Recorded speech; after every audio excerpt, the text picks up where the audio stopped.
Hello student, आज के इस वीडियो में हम लोग जानेंगे कक्षा 9वीं का गणित, कक्षा 10वीं का गणित, है ना। कक्षा 10वीं का गणित जो कि है हमारा एमपी बोर्ड का, है ना। बोर्ड कौन सा है? तो ये रहेगा एमपी बोर्ड, है ना। और ये जो मैथ्स हम लोग पढ़ रहे हैं, ये न्यू सिलेबस 2023-24 के अनुसार रहेगा, है ना। ये जो सिलेबस नया वाला है ये 2022-23 के एंड में देखने के लिए मिला था हमें, ठीक है। 2022-23 के एंड में आया था और यही जो सिलेबस है वो फॉलो हो रहा है 2023-24 के लिए भी। तो हम लोग 2023-24 में जो सिलेबस पढ़ेंगे, ये नए सिलेबस 2023-24 के अकॉर्डिंग ये जो सिलेबस हम पढ़ रहे हैं ये किस लिए पढ़ रहे हैं? 2024-25 के लिए। कौन सी एग्ज़ाम के लिए पढ़ रहे हैं? 2024-25 के लिए, ठीक है। इतनी बात क्लियर। अब जो हमारा पहला अध्याय है ना, कक्षा 10वीं में जो हमारा पहला अध्याय है उसका नाम है वास्तविक संख्या। नाम क्या है? वास्तविक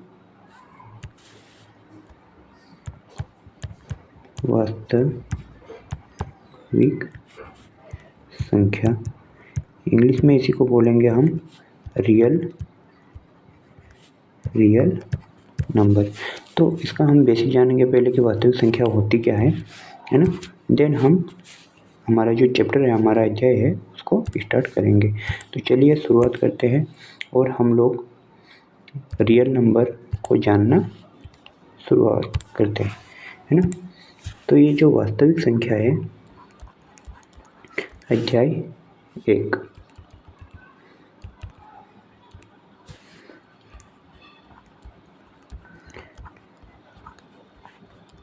अध्याय 1 वास्तविक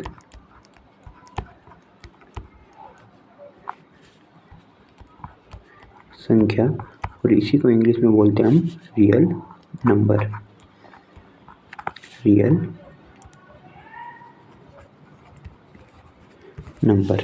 ठीक है। तो ये रियल नंबर होता क्या है, इससे पहले हम पीछे वाली क्लास में यानी कि हमने जो 9th में पढ़ा था, है ना, नंबर सिस्टम, उसको थोड़ा सा रिवाइज करने की हमें ज़रूरत है कि ये नंबर सिस्टम आखिर होता क्या था, ठीक है ना। नंबर सिस्टम को हमें पढ़ने की ज़रूरत क्यों है? क्योंकि नंबर सिस्टम में जो नंबर को कैटेगरी वाइज डिवाइड किया गया है उसको अरेंज किया गया है, और उसको अरेंज करके एक चैप्टर का नाम दिया गया है जिसे हम लोग कहते हैं नंबर सिस्टम, है ना। तो 9th में जो हम नंबर सिस्टम पढ़े थे उसको हम थोड़ा सा रिवाइज करेंगे, नंबर सिस्टम, जिसे हम इंग्लिश में क्या बोलेंगे? संख्या पद्धति। इंग्लिश में क्या बोलेंगे? संख्या पद्धति, ठीक है। तो ये होता क्या था, है ना, ये होता क्या था? तो इसके लिए हम लोग जैसे कोई भी वस्तु मान के चलो कि यहाँ पर एक वस्तु रख दी गई है और ये है एक बाल्टी के आकार की, है ना, और इसे हम लोग गिनना चालू करते हैं। तो कहाँ से गिनती शुरू होती? 1 से, 1 2 3 इसी प्रकार से। ऐसा तो नहीं कि 0 से हम लोग स्टार्ट करते हैं। तो जो प्रकृति में जितनी भी वस्तुएं हैं उनको हम शुरुआत करते हैं कहाँ से? 1 2 3 4 5 6 7 8 9 10 12 13 इसी प्रकार से, और इन संख्याओं का समूह कितना रहता है? अनंत। तो ये जो चिन्ह इस प्रकार से दिया गया है इसे हम लोग बोलते हैं अनंत, है ना। इसे हम लोग क्या बोलते हैं? अनंत, और इंग्लिश में बोलते हैं इसे इनफाइनाइट या इन्फिनिट, है ना, इनफाइनाइट या फिर इन्फिनिट। तो इन संख्याओं को हमने एक नाम दिया, है ना, इन संख्याओं को हमने एक नाम दिया और जिसे कहते हैं, क्योंकि ये प्रकृति में स्थित वस्तुओं को गिनने में काम आते हैं और प्रकृति से रिलेट करके एक शब्द यूज किया गया प्राकृत, है ना। तो इन संख्याओं को हम लोग प्राकृत संख्या कहते हैं। प्राकृत संख्या यानी कि नेचुरल नंबर, नेचुरल नंबर, ठीक है। अब नेचुरल नंबर के बाद आगे जो नंबर आता है उसे हम लोग पूर्ण संख्या कहते हैं, है ना। पूर्ण संख्या इसलिए क्योंकि इसमें जीरो को भी इंक्लूड कर लिया गया है। इसमें क्या किया गया है, जीरो को भी इंक्लूड कर लिया गया है, जीरो को भी शामिल कर लिया गया है ना। तो जीरो को भी शामिल करके हम एक जो नंबर सिस्टम में नंबरों की गिनती होती है उसमें हम लोग एक और नई कैटेगरी जोड़ते हैं, है ना। क्योंकि इसमें जीरो को भी शामिल कर लिया गया है, जीरो को भी इंक्लूड कर लिया गया है। तो जीरो को इंक्लूड करने पर जो संख्या हमें बनती है कुछ इस प्रकार से प्राप्त होती है। 0, 1, 2, 3, 4 और इसी प्रकार से ये चलती जाती है कहाँ तक, अनंत तक। अनंत के साथ धनात्मक अनंत, है ना। तो इन संख्याओं को हमने एक नाम दिया है और इन्हीं संख्याओं को हम लोग कहते हैं क्या, पूर्ण संख्या। पूर्ण संख्या यानी कि होल नंबर, इंग्लिश में क्या बोलेंगे इसे, होल नंबर, होल नंबर। अब होल नंबर जीरो को शामिल करने से बनता है ना। यानी कि अगर कुछ भी नहीं हो, जैसे शून्य पहले नहीं था, शून्य की डिस्कवरी हुई, शून्य की खोज हुई, शून्य की खोज आर्यभट्ट ने की थी। तो ये जो संख्याएं हैं इन्हें हम लोग पूर्ण संख्या कहते हैं। तो अब तक हमने दो प्रकार की संख्याएं पढ़ ली, एक प्राकृत संख्या, प्राकृत संख्या, और दूसरी हमने पढ़ ली पूर्ण संख्या, पूर्ण संख्या। इसके बाद भी कुछ संख्याएं बच गई, और वो संख्याएं क्या थी, वो संख्याएं इमेजिनरी नंबर थी या वास्तव में नहीं एग्जिस्ट करती है ना। तो उन संख्याओं को हमने नाम दिया पूर्णांक, है ना। क्या नाम दिया, पूर्णांक। अब जितने भी प्रकार की संख्याएं हमने देख ली है उनको हम एक संख्या रेखा पे प्रदर्शित कर लेते हैं। संख्या रेखा क्या होती है, एक इस प्रकार की एक लाइन होती है जिस लाइन पे हम संख्याओं को डिनोट करते हैं, है ना। तो इस प्रकार से होता है ये। और इस संख्या रेखा पर कुछ संख्या होती है, इधर माइनस अनंत और इधर होता है धनात्मक अनंत, और यहाँ बीच में होता है जीरो।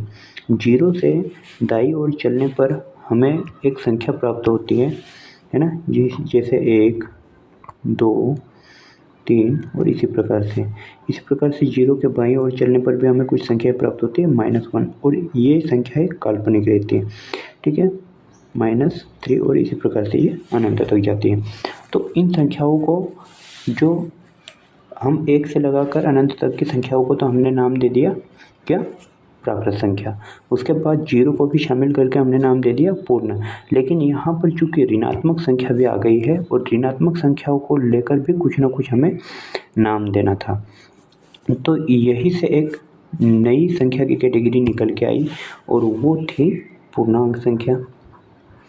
पूर्णांक संख्या, तो पूर्णांक संख्या तो यहाँ से निकल कर आ गई। अब चूंकि यहाँ पर धन वाली संख्या भी थी और ऋण वाली संख्या भी थी, तो यहाँ पर हमने इन संख्याओं को दो कैटेगरी में डिवाइड किया। एक तो जो धनात्मक संख्या थी, मतलब कि धनात्मक पूर्णांक, और इसी को हमने एक और नाम दिया है प्राकृत संख्या। प्राकृत संख्या जो कहाँ से शुरू होती है, जो शुरू होती है 1 से लगाकर कहाँ तक, अनंत तक, ठीक है। और इसी प्रकार से हमने दूसरी प्रकार की संख्या भी दूसरी प्रकार की संख्या भी हमने देखी, और वो संख्या कौन सी थी? वो संख्या थी ऋणात्मक पूर्णांक, जो कि ऋण 1 से शुरू होती है। ऋणात्मक पूर्णांक है ना, ऋणात्मक पूर्णांक जो कि शुरू कहाँ से होती है? ऋण 1 से, और जाती कहाँ तक है? तो ऋणात्मक अनंत तक। ऋण 1 से शुरू होती है और ऋणात्मक अनंत तक जाती है। तो ये कुछ संख्याएं थी, है ना। इतना हो जाने के बाद हम लोगों के लिए कुछ और संख्याएं बच जाती है ना। वो संख्याएं क्या थी? हम एक बार फिर से एक संख्या रेखा को डिसाइड करेंगे, है ना, एक संख्या रेखा को प्रदर्शित करेंगे। तो इसी स्लाइड में हम थोड़ा सा देख लेते हैं। ये मान के चलो कि हमने एक संख्या रेखा खींच दी, ठीक है। संख्या रेखा को खींचने के बाद हम यहाँ पर संख्या को निरूपित करते हैं, और संख्या कहाँ से शुरू होती है? मिडिल पॉइंट में होता है, इसके मिड पॉइंट यानी कि मध्य पॉइंट में होता है 0, उसके बाद 1, 2, 3, और इसी प्रकार से कहाँ तक जाती है? अनंत तक। अनंत के साथ धनात्मक अनंत। इसी प्रकार से ऋण 1, ऋण 2, ऋण 3, और इसी प्रकार से ये भी जाती है ऋणात्मक अनंत तक, है ना। तो इन संख्याओं के बीच में कहीं ना कहीं मेजरमेंट के वक्त हमें और कुछ संख्याएं मिली, और उन संख्याओं का हमने कुछ और नाम दिया, जैसे कि 0 और 1 के बीच में 1/2, है ना। 2 और 3 के बीच में क्या मिला हमें? 5/2। इसी प्रकार से 0 और -1 के बीच में माइनस का 1/2, और -2 और -3 के बीच में माइनस का 5/2। तो इस प्रकार से हमें कुछ और संख्याएं देखने के लिए मिली। तो इन संख्याओं का हमने नामकरण किया, और ये नामकरण था परिमेय संख्या, है ना। क्या नामकरण किया इनका हमने? परिमेय संख्या, है ना। परिमेय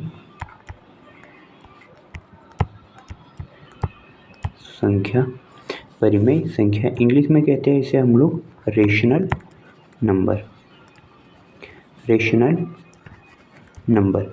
तो ये चूँकि अंश बटे हर के रूप में होती है, P यानी कि अंश और Q यानी कि हर, यहाँ पर एक कंडीशन सेटिस्फाई करती है। ये जो Q है वो Q 0 के बराबर नहीं होना चाहिए, है ना।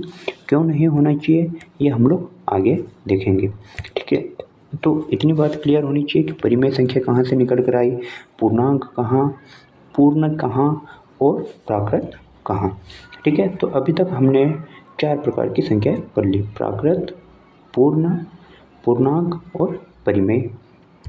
अब चूँकि इन संख्याओं को प्रदर्शित करने के लिए इंग्लिश में एक अल्फ़ाबेटिकल लेटर डिसाइड किया गया, और वो लेटर है, प्राकृत संख्या को जिस लेटर से डिनोट करते हैं या प्रदर्शित करते हैं वो है कैपिटल N। क्या है? Capital N। तो इसे तो हमने कैपिटल N से प्रदर्शित कर दिया। उसके बाद पूर्ण संख्या, चूँकि इसे इंग्लिश में होल नंबर कहते हैं, है ना, इंग्लिश में इसे होल नंबर कहते हैं, तो इसे हमने प्रदर्शित कर दिया W से। किसे प्रदर्शित कर दिया? W से।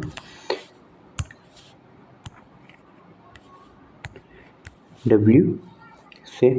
अब इसके बाद बारी आई किसकी? पूर्णांक संख्या की। पूर्णांक संख्या को इंग्लिश में कहते हैं इंटीजर नंबर। पूर्णांक संख्या को इंग्लिश में कहते हैं इंटीजर नंबर। Integer number.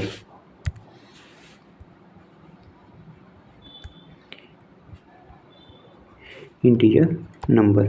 और इसे डिनोट कैसे करें? तो इसे डिनोट करें हम इंग्लिश के कैपिटल लेटर Z से। इंग्लिश के कैपिटल लेटर Z से, ठीक है। अब इसके बाद धनात्मक पूर्णांक तो पॉजिटिव इंटीजर, और ऋणात्मक पूर्णांक तो नेगेटिव इंटीजर, है ना। इसको हम डिटेल से और भी एक स्लाइड पे पूरी संख्याओं को डिस्कस करेंगे, लेकिन अभी चूँकि बेसिक चीज़ें चल रही है तो इन्हें समझना हमारे लिए बहुत ज़रूरी है ना। तो चूँकि हम एक ब्लैंक स्लाइड ले लेते हैं और इनकी जानकारी हम विस्तार से ले लेते हैं कि अपनी संख्याओं को हमने किस किस कैटेगरी में डिवाइड किया। अभी भी हमारी वास्तविक संख्या नहीं बनी है ना। वास्तविक संख्या कब बनेंगे, जब हम इस चैप्टर को कंप्लीट कर लेंगे, है ना। इस चैप्टर को कंप्लीट कर लेंगे और इसमें डेसिमल नंबर भी आएगा, है ना। तब जाके हमारे वास्तविक नंबर यानी कि रियल नंबर बनेगा। लेकिन अभी तक हमने जिन संख्याओं को पढ़ा है उन संख्याओं के बारे में देख लेते हैं कि हमने कौन कौन सी संख्याएं पढ़ ली। पहले नंबर पे हमने पढ़ी प्राकृत संख्या,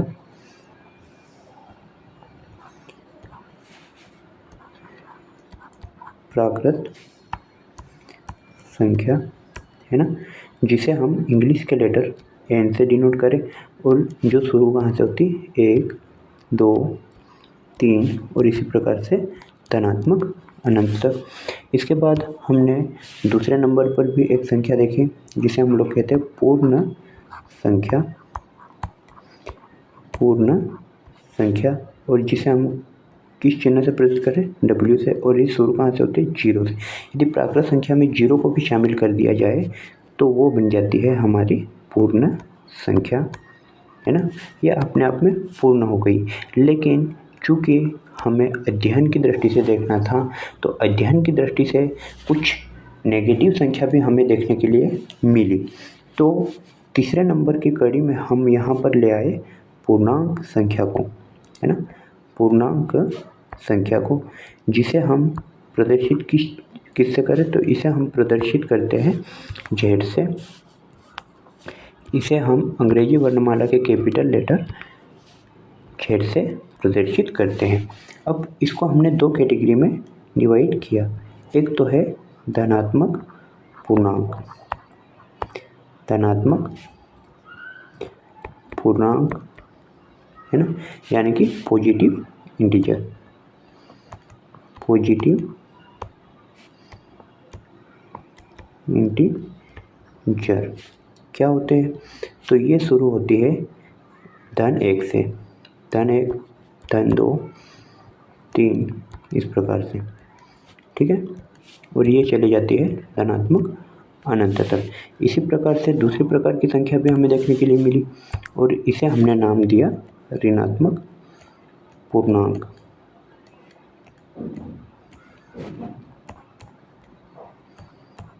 ऋणात्मक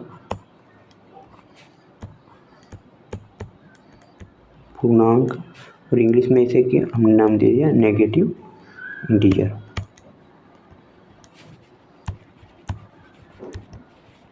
नेगेटिव इंटीजर ये शुरू कहाँ से होती है, ये शुरू होती है ऋण 1 से, ऋण 1, ऋण 2, ऋण 3 और इसी प्रकार से ये भी चली जाती है ऋणात्मक अनंत तक।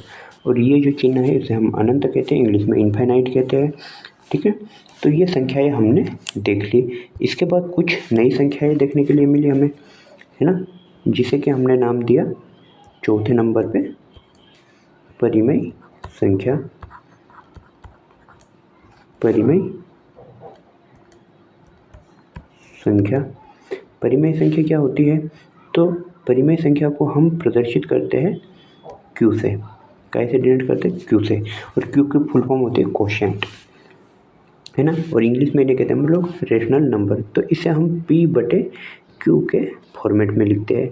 और यहाँ पर ये जो Q है ना, वो 0 के बराबर नहीं होना चाहिए, वो 0 के बराबर नहीं होना चाहिए। और P क्या है, तो P है एक पूर्णांक संख्या, है ना, पूर्णांक संख्या, मतलब P की जगह पे -1, -2, +1, +2, +3 ऐसे कुछ भी संख्या हो सकती है, तो उन्हीं को हम लोग पूर्णांक संख्या नाम दिए, है ना। और इसी की कड़ी में एक नई संख्या भी निकल कर आती है अपरिमेय संख्या, है ना, अपरिमेय संख्या। तो इसे भी हम देख लेते हैं कि आखिर अपरिमेय संख्या होती क्या है ना। तो 5वें नंबर पे हम देखते हैं अपरिमेय संख्या, अपरिमेय संख्या। तो अपरिमेय संख्या जिन्हें p/q के फॉर्मेट में नहीं लिखा जा सके, जैसे कि जो पूर्ण वर्ग संख्या नहीं होती है ना, पूर्ण वर्ग संख्या नहीं होती है, ठीक है, जो पूर्ण घन संख्या नहीं होती है ना। इसके अतिरिक्त भी कुछ संख्याएं होती है, जैसे नॉन टर्मिनेटिंग डेसिमल नंबर, मतलब जो संख्या नॉन टर्मिनेट होती है ना, और उसके बाद रिपीटिंग नॉन टर्मिनेटिंग भी होती है ना। तो इस प्रकार की जो संख्याएं हैं, उन संख्याओं को भी हम p/q के फॉर्म में नहीं लिख सकते हैं। जैसे चले गई 0.2, 3, 4, 5, 6 और ये इसी प्रकार से किसी भी रूप में। इसके बाद एक चिन्ह हम पढ़ते आए हैं पाई, वो भी अपरिमेय संख्या है, क्योंकि पाई का जो एक्चुअल मान है वो 22/7 नहीं है ना। पाई बराबर 22/7 नहीं है, पाई बराबर होता है 3.146 और इसी प्रकार से ये भी चले जाता है अनंत तक, जिसे कि हम p/q के फॉर्म में नहीं लिख सकते, है ना। तो ये संख्या है। इसके बाद आ गई √2, यानी कि ये पूर्ण वर्ग नहीं है, √3 यानी कि ये पूर्ण वर्ग नहीं है, √5 है ना। इसके बाद आ गया √4³ है ना। तो ये संख्याएं जो है वो अपरिमेय संख्या है। इसके बाद में हम कुछ और संख्याओं को ऐसे देखेंगे, √8 आ जाएगा, है ना। तो ये आ जाएगा पूर्ण घन है, √8 जो है वो पूर्ण घन है। कैसे? इसका जो घन होता है वो 2 होता है। तो ये जो है ये संख्या है ना, ये संख्या क्या है? ये संख्या अपरिमेय संख्या नहीं है, ठीक है। तो इस प्रकार से पूर्ण घन, पूर्ण वर्ग, इन संख्याओं को पहचानते आना चाहिए, है ना। इसके बाद हम लोग देखते हैं और एक प्रकार की संख्या जिन्हें हम लोग कहते हैं दशमलव संख्या, है ना, जिन्हें हम लोग क्या कहते हैं? दशमलव संख्या।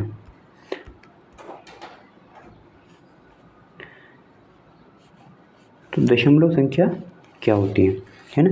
दशमलव संख्या भी 2 प्रकार की होती है ना। जैसे पूर्णांक संख्या 2 प्रकार की होती है, उसी प्रकार से दशमलव संख्या भी 2 प्रकार की होती है।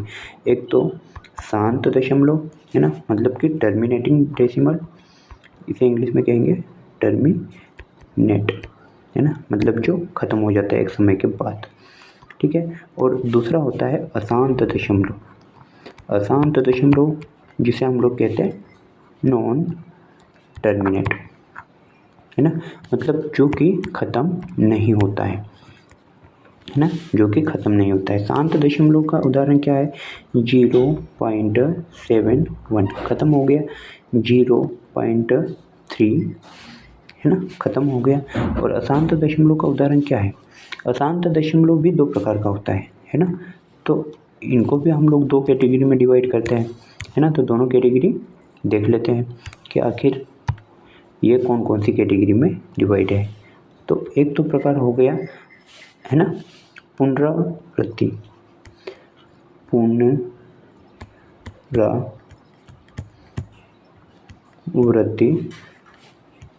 अशांत डेसिमल, है ना।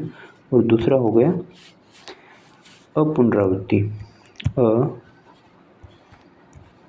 अपुनरावृत्ति मतलब कि जो रिपीट नहीं होता है, अशांत डेसिमल, है ना, जो कि रिपीट नहीं होता है। रिपीट में क्या है? जैसे 0.3333 इस प्रकार से ये चलते जा रहा है। आगे 0.717171 इसी प्रकार से चलते जा रहा है। लेकिन अपुनरावृत्ति में इसका कोई फिक्स आंकड़ा नहीं है, 0.7234 इस प्रकार से ये चलता जाता है। तो इन्हें कहेंगे हम अपुनरावृत्ति अशांत डेसिमल या नॉन टर्मिनेटिंग डेसिमल, यहाँ पर एन आएगा, ठीक है। तो ये संख्याएं हो गई इस प्रकार से। अब दशमलव संख्या और पूर्णांक संख्या, इन संख्या को मिलाकर हम लोग नाम देंगे वास्तविक संख्या, है ना। इन संख्याओं को हम लोग मिलाकर क्या नाम देंगे? वास्तविक संख्या। तो वास्तविक संख्या की उत्पत्ति इस प्रकार से हुई है। वास्तविक संख्या। वास्तविक संख्या किन किन दो संख्याओं से बनी है? एक तो पूर्णांक संख्या और दूसरी आ गई यहाँ पर दशमलव संख्या। इसके अलावा भी कुछ संख्या होती है जैसे भाज्य, अभाज्य, है ना। तो इसमें भाज्य अभाज्य को समझना भी हमारे लिए जरूरी है ना। तो ये भाज्य अभाज्य सब इनकी कैटेगरी है, किसकी? पूर्णांक संख्या की, है ना। तो पूर्णांक संख्या में हम लोग देख लेते हैं, है ना। इसमें हमें एक बात समझना और जरूरी हो गया है ना, क्योंकि ये जो संख्या है शांत दशमलव, है ना, शांत दशमलव, इसी को हम लोग परिमेय संख्या कहते हैं, परिमेय संख्या कहते हैं। और यहाँ पर यह भी परिमेय संख्या होगी, लेकिन यहाँ पर अपरिमेय संख्या का उदाहरण केवल ये वाली संख्या होगी, अपरिमेय संख्या, है ना। अपरिमेय संख्या का उदाहरण ये वाली संख्या होगी। इसका उदाहरण हम लोग और देख लेते हैं, हमारे पास जगह कम है ना। तो हम लोग आने वाली क्लास में और अच्छे से डिस्कस करेंगे कि अपरिमेय संख्या क्या होती है, ठीक है। अभी की क्लास में केवल इतना ही समझ लो, है ना। इनको हमने अलग अलग कैटेगरी में डिसाइड किया, पूर्णांक संख्या को, दशमलव संख्या को, इन सभी को हमने समझ लिया है अच्छे से, है ना। इसके बाद हम लोग भाज्य, अभाज्य और सहभाज्य इन संख्या को जान लेते हैं और उसके बाद हम लोग क्वेश्चन करेंगे, है ना। तो सबसे पहले तो हम लोग देखते हैं क्या, सबसे पहले हम लोग देखते हैं भाज्य संख्या, है ना। भाज्य संख्या जिसे इंग्लिश में कहते हैं कंपोजिट नंबर। इंग्लिश में क्या बोलेंगे? Composite number. ये जो जितने भी हम पढ़ रहे हैं अभी, वो याद रखने के लिए नहीं है, बस हमारे दिमाग में क्लियर होनी चाहिए कि ये संख्या है, ये संख्या होती है। ये एग्जाम में नहीं पूछा जाएगा, लेकिन इनका ज्ञान होना आवश्यक है ना। तो कंपोजिट नंबर होता क्या है? कंपोजिट नंबर होता क्या है? ऐसी संख्या जो 3 या 3 से अधिक संख्याओं से मिलकर बनी हो, है ना। ऐसी संख्या जो 3 या 3 से अधिक, 3 प्लस मतलब 3 से अधिक संख्या से मिलकर बनी हो, है ना, से मिलकर बनी हो। जैसे कि यहाँ पर हम लोग 4 को देख लेते हैं ना, संख्या 4 को देख लेते हैं। तो 4 किन किन संख्याओं से मिलकर बनी है? 4 में 2 शामिल है, 4 में 4 शामिल है, 4 में 1 शामिल है ना। लेकिन 6, है ना, 6 को देख लेते हैं। तो 6 में 2 शामिल है, 6 में 3 शामिल है, 6 में 6 शामिल है और 6 में 1 भी शामिल है। इसी प्रकार से हम लोग 12 को देख लेते हैं, है ना। तो 12 में 2 शामिल है, 12 में 3 शामिल है, 12 में 6 शामिल है, 12 में 1 भी शामिल है और 12 में खुद 12 भी शामिल है।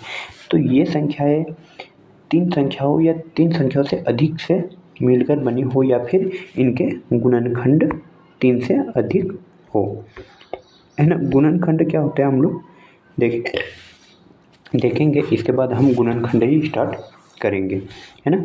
इसके बाद होती है एक और प्रकार की अभाज्य संख्या, है ना, अभाज्य संख्या, जिसे एक और नाम से जानते हैं हम लोग रूढ़ नंबर, है ना। अभाज्य संख्या, है ना, रूढ़ नंबर या फिर अभाज्य संख्या को हम लोग प्राइम नंबर भी बोलते हैं। प्राइम नंबर इसलिए बोलते हैं क्योंकि ये अपने आप में प्राइम है, इनके टुकड़े संभव नहीं है ना। इनके कितने टुकड़े हैं? केवल 2, एक तो खुद स्वयं और एक खुद स्वयं और एक है ना। तो यहाँ पर ये संख्या स्टार्ट होती है 2 से, है ना। 2 क्यों? क्योंकि 2 में 1 का भाग जाता है और 2 में 2 का भाग जाता है। इसी प्रकार से 3, है ना, 3 में 1 का भाग जाता है, 3 में 3 का भाग जाता है। इसी प्रकार से 4 होगी क्या? नहीं, क्योंकि 4 में 4 एक भाज्य संख्या है ना। यहाँ पर 1 का जाता है और 5 का जाता है। इसी प्रकार से संख्याएँ चली जाएगी 7, 11, 13 और ये चली जाएगी अनंत तक, है ना। इसके बाद एक और इम्पोर्टेंट नंबर आता है सहअभाज्य संख्या, है ना। सहअभाज्य का मतलब क्या हुआ? साथ में मिलकर अभाज्य, है ना, साथ में मिलकर अभाज्य, सहअभाज्य, है ना, जिसे इंग्लिश में हम लोग क्या कहते हैं? को प्राइम नंबर, को प्राइम नंबर, को प्राइम नंबर, है ना। साथ में मिलकर कैसे? जैसे 2 और 3 हो गया, इसमें 1 का भाग जाएगा और इसमें हमेशा 1 का ही भाग जाएगा, 1 के अतिरिक्त किसी और संख्या का नहीं जाएगा, है ना। 4 और 5 हो गया, है ना। यहाँ पर 6 और 12 नहीं होगा, है ना, ये को प्राइम नंबर नहीं होगा। इसके पीछे का रीज़न ये है कि इसमें 2 का भी जाएगा, 3 का भी जाएगा और 6 का भी जाएगा। 4 और 5 में केवल 1 का भाग जाएगा, 2 और 3 में केवल 1 का भाग जाएगा। तो ऐसी संख्याएँ जिसमें 1 के अतिरिक्त किसी और संख्या का भाग नहीं जाए, वो क्या संख्या होगी? सहअभाज्य, यानी कि को प्राइम, है ना। तो इतना बेसिक जरूरी है। अब अभाज्य गुणनखंड विधि हम लोग देखेंगे, है ना। अभाज्य गुणनखंड, अभाज्य गुणनखंड, क्योंकि अभाज्य गुणनखंड क्या होता है इसको जानना जरूरी है इस चैप्टर को पढ़ने के लिए, है ना। तो हम लोग सीखेंगे अभाज्य गुणनखंड। अभाज्य गुणनखंड क्या होता है? अभाज्य संख्या हमने पढ़ी, अभाज्य संख्या क्या है? 2, 3, 4 है, नहीं है, 5 है, 6 नहीं है, 7 है, 8, 9, 10 नहीं है, 11 है, 12 नहीं है, 13 है, 14 नहीं है, 15 नहीं है, 16 नहीं है, 17 है, 18 नहीं है, 19 है। तो ये संख्याएँ होने के पीछे का एक ही कारण है ना, और ये चली जाएगी अनंत तक, है ना। 9 क्यों नहीं है?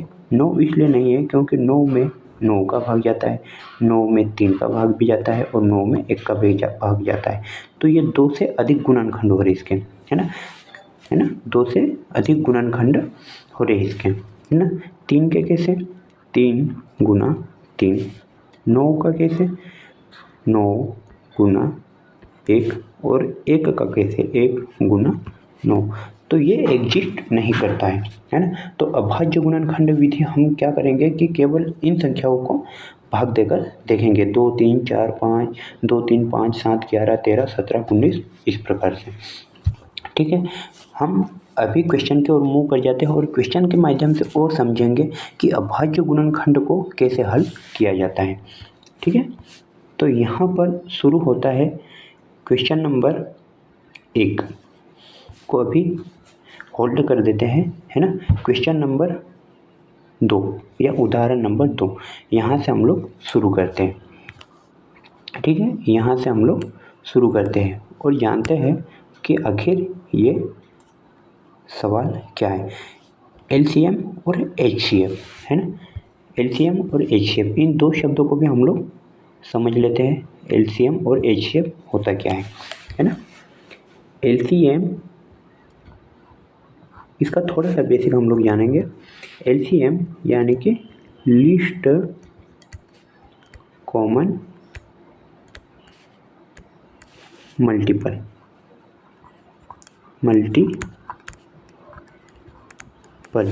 और दूसरा है एचसीएफ, है ना। एचसीएफ यानी कि highest common factor, highest common factor. Factor का मतलब क्या होता है? भाग। फैक्टर का मतलब क्या होता है? भाग। मल्टीपल का मतलब क्या होता है? गुना, है ना। तो यहाँ पर हमें एलसीएम में हमेशा गुना देखना है ना। और हाईएस्ट कॉमन फैक्टर, फैक्टर मतलब एचसीएफ में हमेशा हमें भाग को देखना है। किसको देखना है? भाग को। और यहाँ हमें गुना को देखना है ना। कैसे? ये हम लोग क्वेश्चन के माध्यम से अच्छे से समझेंगे, है ना, क्वेश्चन के माध्यम से और अच्छे से समझेंगे।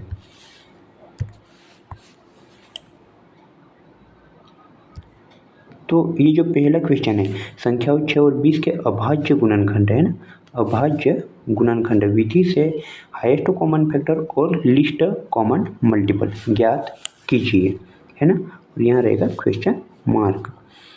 तो हम लोग सबसे पहले तो देखते हैं 6, है ना, इसमें भाग किस प्रकार से देंगे हम। तो 6 में इस प्रकार से एक लाइन खींच लेंगे और यहाँ पर भाग देंगे। सबसे पहले हम लोग अभाज्य गुणनखंड कहाँ से स्टार्ट होता है, अभाज्य संख्याएं 2 से स्टार्ट होती है, 2 से स्टार्ट होती है। तो हम लोग 2 से ही भाग देना शुरू करेंगे, नंबर से 2 का देंगे, फिर 3 का, फिर 5 का, है ना, फिर किसका देंगे 5 का, 5 का भी नहीं जाए तो फिर 7 का, 7 का नहीं जाए तो फिर 11 का, 11 का नहीं जाएगा 13 का, 13 का नहीं जाएगा तो 17 का, और 17 का नहीं जाएगा तो 19 का। इस प्रकार से हम लोग इसका गुणनखंड निकालेंगे। तो सबसे पहले हम लोग देंगे 2 का, है ना, 2 का जाता है कितनी बार, 3 बार, है ना, फिर 2 का जाएगा, नहीं जाएगा तो फिर देंगे 3 का, 3 का भाग 3 में कितनी बार जाता है, 1 बार, है ना। तो इसका जो गुणनखंड हो गया वो क्या हो गया, 6 का गुणनखंड हो गया 2 गुना 3, 2 गुना 3। इसी प्रकार से हम लोग देखेंगे किसका, 20 का, है ना, इसी प्रकार से हम किसका देखेंगे, 20 का। तो 20 में सबसे पहले 2 का भाग चेक करेंगे, क्या जाता है क्या, तो 2 का भाग जाता है ना। इसको बोलते हैं हम लोग गुणनखंड विधि, है ना। 2 का भाग कितनी बार जाता है 20 में, तो 10 बार, 2 दाम 20। फिर 10 में 2 का भाग जाता है, तो हाँ कितनी बार, 5 बार। अब 5 में 2 का भाग जाता है क्या, तो आंसर मिलेगा नहीं। तो 5 में किसका भाग जाएगा, फिर चेक करेंगे हम लोग, हम किसका, 3 का, 3 का नहीं जाएगा तो फिर चेक करेंगे 5 का, 5 में 5 का भाग जाता है कितनी बार, 1 बार। तो यहाँ पर 20 का गुणनखंड हमें क्या प्राप्त हुआ, 20 का गुणनखंड हमें प्राप्त हुआ 2 गुना 2 गुना 5, है ना। तो इस प्रकार से इनका हम वापस से मल्टीप्लाई करते हैं, जैसे 2 का मल्टीप्लाई 3 में करते हैं तो 2 3 6 मिल जाएगा, है ना। और इसी प्रकार से हम लोग 2 गुना 5 करते हैं, है ना, तो 2 दूनी 4 और 4 पंजा 20। इस प्रकार से हमें वो संख्या वापस मिल जाएगी। अब यहाँ से हम एलसीएम और एचसीएफ कैसे निकालेंगे, है ना, सबसे बड़ा ट्विस्ट ये है हमारे लिए, है ना। तो यहाँ से हम लोग निकालेंगे एलसीएम और एचसीएफ, है ना। तो एलसीएम निकालने के लिए हम क्या करेंगे, सबसे पहले हम लोग 6 के गुणनखंड लिख लेंगे, 2 गुना 3। इसके बाद लिख लेंगे हम लोग 20 का गुणनखंड, 2 गुना 5, है ना। हाईएस्ट कॉमन फैक्टर निकालने का मतलब ये है कि इन दो संख्याओं में ऐसी छोटी से छोटी संख्या जिसका भाग इन दोनों संख्याओं में जाए, है ना। तो एचसीएफ निकालना तो यहाँ पर आसान है ना, एचसीएफ निकालना तो यहाँ पर आसान है। तो यहाँ पर एचसीएफ कैसे निकालेंगे, इन दोनों में कॉमन संख्या देखेंगे। कॉमन मतलब उभयनिष्ठ, और उभयनिष्ठ का मतलब होता है जो दोनों में शामिल है। दोनों में क्या शामिल है, यहाँ पर भी 2 है और यहाँ पर भी 2 है, यहाँ पर 3 है, यहाँ पर नहीं है, यहाँ पर 2 है, यहाँ पर नहीं है, यहाँ पर 5 है, यहाँ पर नहीं है। तो दोनों में एक ही बार 2 शामिल है, तो हाईएस्ट कॉमन फैक्टर तो इसका हुआ 2। लेकिन अब बारी आती है कि यहाँ पर क्या एलसीएम क्या रहेगा, है ना, एलसीएम क्या रहेगा। तो एलसीएम को देखने के लिए हम लोग थोड़ा सा एलसीएम का और बेसिक जानते हैं, है ना, एलसीएम।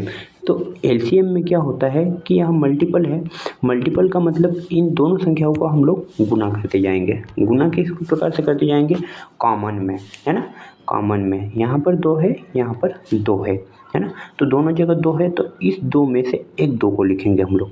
क्या करेंगे, एक 2 को लिखेंगे। इसके बाद क्या करेंगे, फिर यहाँ पर 3 है, यहाँ पर नहीं है, तो यहाँ पर 3 लिख लेंगे। इसके बाद जो बच गया उसको लिख लेंगे। यहाँ पर क्या बच गया, 2 और 5, तो ये 2 और ये 5, ठीक है। तो इसका हम लोग अब कर देंगे गुना। 2 3 6, 6 दूनी 12 और 12 पंजे 60, है है ना, 12 पंजे 60। तो 6 और 20 का जो एलसीएम होगा वो क्या होगा, 60 होगा। तो एलसीएम इस प्रकार से निकालेंगे। एक बार मैंने समझ में आए तो वीडियो को थोड़ा सा पीछे करना और उसको रिविजन करना कि हमने किस प्रकार से एलसीएम और एचसीएफ निकाला है ना। तब अब हम अगले क्वेश्चन की ओर मूव करते हैं। अगले क्वेश्चन को पढ़ने से अच्छा बेहतर ये रहेगा कि ये जितना हमने पढ़ा है उसको रिवाइज करें, है ना। अगर वीडियो एक बार मैंने समझ में आया है तो इसको दोबारा देखें और अच्छे से समझें कि हमने एलसीएम और एचसीएफ कैसे निकाला। आगे की वीडियो में है एलसीएम एचसीएफ को और डिटेल से जानेंगे और डिटेल में समझेंगे कि ये आखिर वर्क कैसे करता है, आखिर ये काम कैसे करता है। आज के वीडियो में इतना ही, मिलेंगे नेक्स्ट वीडियो में, तब तक के लिए बाय।